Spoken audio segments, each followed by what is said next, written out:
శాసనసభ్యునిగా ప్రమాణ స్వీకారం చేసేటప్పుడు భయం లేకుండా, పక్షపాతం లేకుండా, రాగ ద్వేషాలకు అతీతంగా ప్రజలందరికీ న్యాయం చేస్తారని ప్రమాణ స్వీకారం చేశాడు.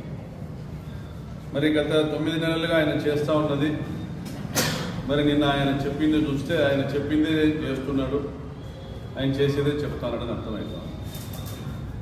ఆయన అంటా ఉన్నాడు, వైసీపీ వారికి డైరెక్ట్గా కానీ ఇండైరెక్ట్గా కానీ పనులు చేయకూడదు, పథకాలు ఇవ్వకూడదు, సాయం అందకూడదు అని చెప్తా ఉన్నాడు.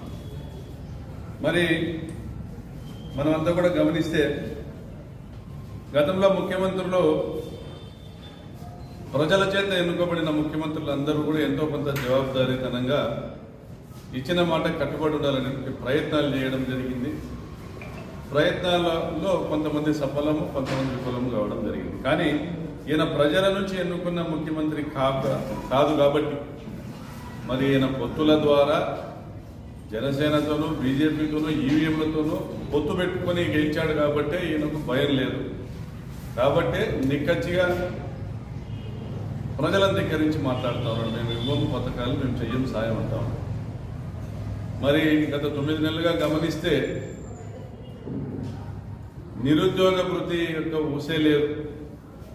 నిరుద్యోగులకు 3,000 వృత్తి ఇస్తానన్నాడు నెల, లేదా 20 లక్షల ఉద్యోగాలు ఇస్తానన్నాడు. మరి వారందరినీ కూడా జగనన్న సైనికులుగా మరి గమనించాడేమో.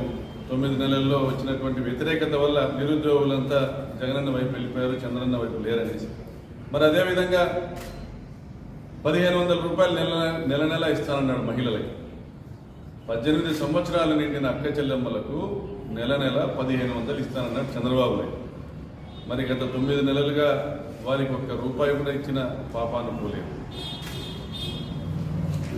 మరి ఈ బడ్జెట్లోనే ఆయన పెట్టాడంటే ఈ బడ్జెట్లో కూడా ₹1 మహిళలకు ఇస్తానన్న వాగ్దానం నిలబెట్టుకోవడానికి ఆయన కేటాయించిన పాపాను పోలేదు.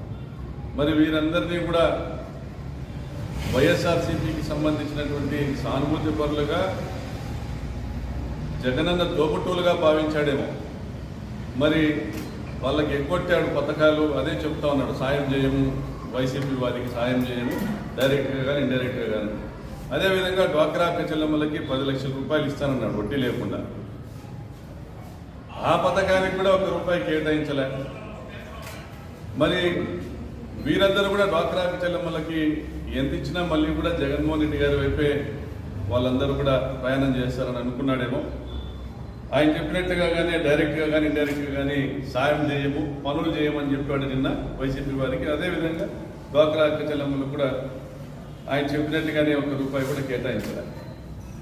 మరి బీసీ, ఎస్సీ, ఎస్టీ మైనారిటీలకు 50 సంవత్సరాలు దాటిన వారందరికీ కూడా పెన్షన్ ఇస్తానన్నాడు. దాని ఊసు కూడా ఆయన బడ్జెట్లో ఎక్కడ కూడా కనపరచలే. మరి చంద్రబాబు నాయుడు గారు మీరు గుర్తుపెట్టుకోవాల్సింది ఒకటే, మా జగనన్న కులం చూడలే, మతం చూడలే, పార్టీలు అసలే చూడలే, పేదరికం అనే ఒక అర్హతను దృష్టిలో పెట్టుకొని ప్రతి ఒక్కరికి నేరుగా వారి ఖాతాలోకి డబ్బు జమ చేశారు. మరి పేదవారిని గుర్తించడానికి వాలంటీర్ల వ్యవస్థ ఏర్పాటు చేశాడు. వాలంటీర్ల ద్వారానే పథకాలు ఇచ్చాడు.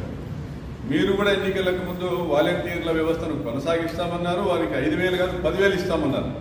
కాబట్టే పథకాలు ఇవ్వడానికే మీరు వాలంటీర్లను కొనసాగిస్తున్నారని ప్రజలు భావించారు. అందుకే మీరు ఇచ్చిన పథకాలను